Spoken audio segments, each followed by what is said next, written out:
السلام عليكم ورحمة الله وبركاته. معني wanaagsan meel kasta joogtaan insha Allah muuqaalka waxaynu ku sharxi doonaa waxa loo yaqaano thyroid gland ama qanjirka dhuunta.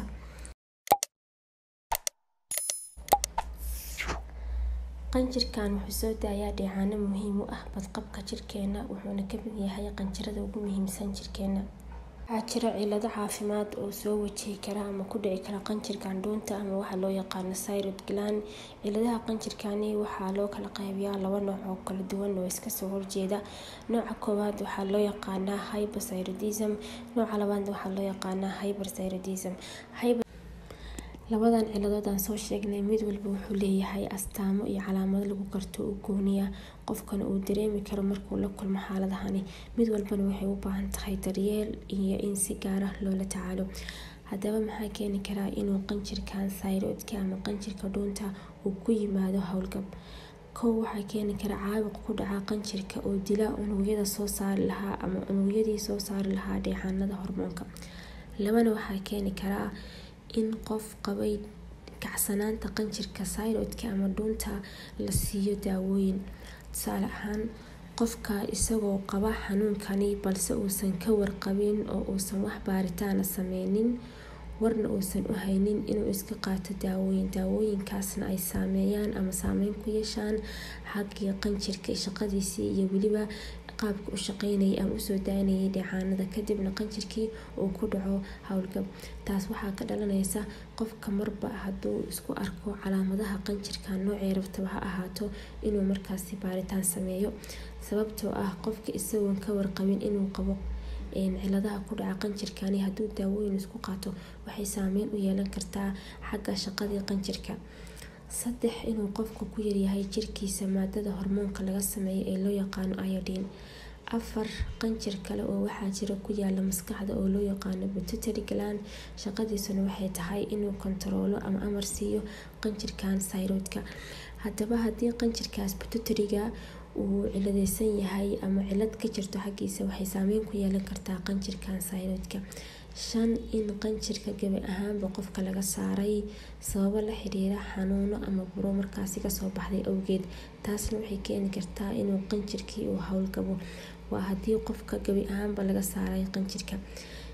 sidoo kale midda 6 waxaa keeni kara daawooyinka qaar waxaa jira saameyn u yeelan kara shaqada iyo habsocodka qanjirkani thyroidka.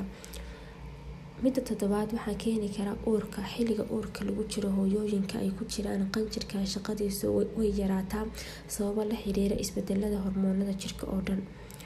midda 8 waana midda ugu dambeysa waxa weeye in ilmaha marka uu dhalanayo uu markaasi ku dhasho howlgabka qanjirkani thyroidka. astaamaha ama calaamadaha lagu garan karo cilladaha caafimaad ee soo wajaha qanjirkan waxaa kamid ah qofka inuu isku arko calaamado ay kamid yihiin caajis iyo daal fara badan, qabowga oo aada u dhibsanaya ama xilliyada qabobaha oo caajiska uu ku badanayo, sidoo kale caloosha oo fadhida ama caloosha oo aan soconeyn, miisaanka qofka oo kordho isagoo aanan waxba cuneyn oo wax cunto aan cuneynin, amase miisaanka qofka oo yaraado isagoo wax cunaya. sidoo kale wejiga uu ku arko barar ama uu ka dareemo wejiga iyo daamanka inay soo buufsan yihiin, codkiisa oo xabeeb yeesha khaasatan subax xilliga hore, murqa xanuun iyo weliba tabardari aanan fadhiga uusan ka kici karin, kala goosyada uu ku arko xanuun iyo barar. haddii ay tahay qof dumar inay isku aragto caadada oo ka wareerta ama siyaado noqoto socodkeeda.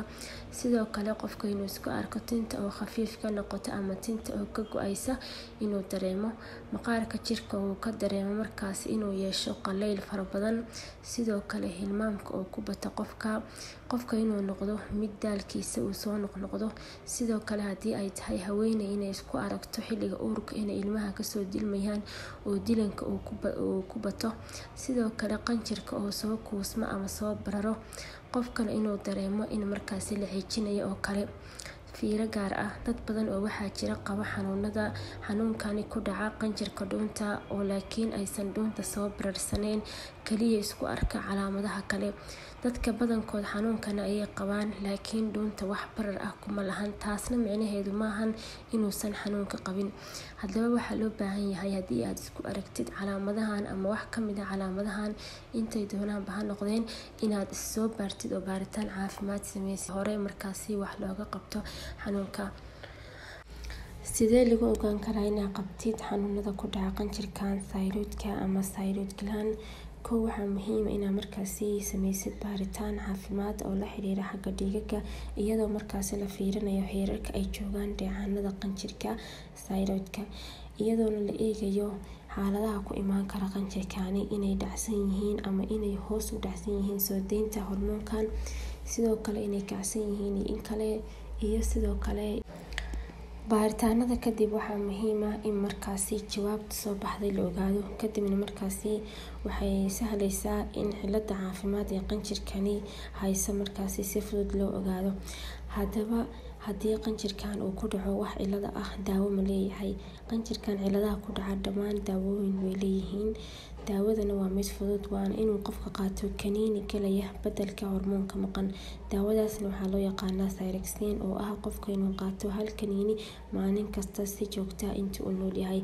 Kaniinkani waa hormoonkii jirkaaga ka maqnaa oo u baahnaa ayuu booskiisa galayaa, ma ahan markaasi daawo bogsiinaysa cilada caafimaad ee markaasi qanjirka haysata.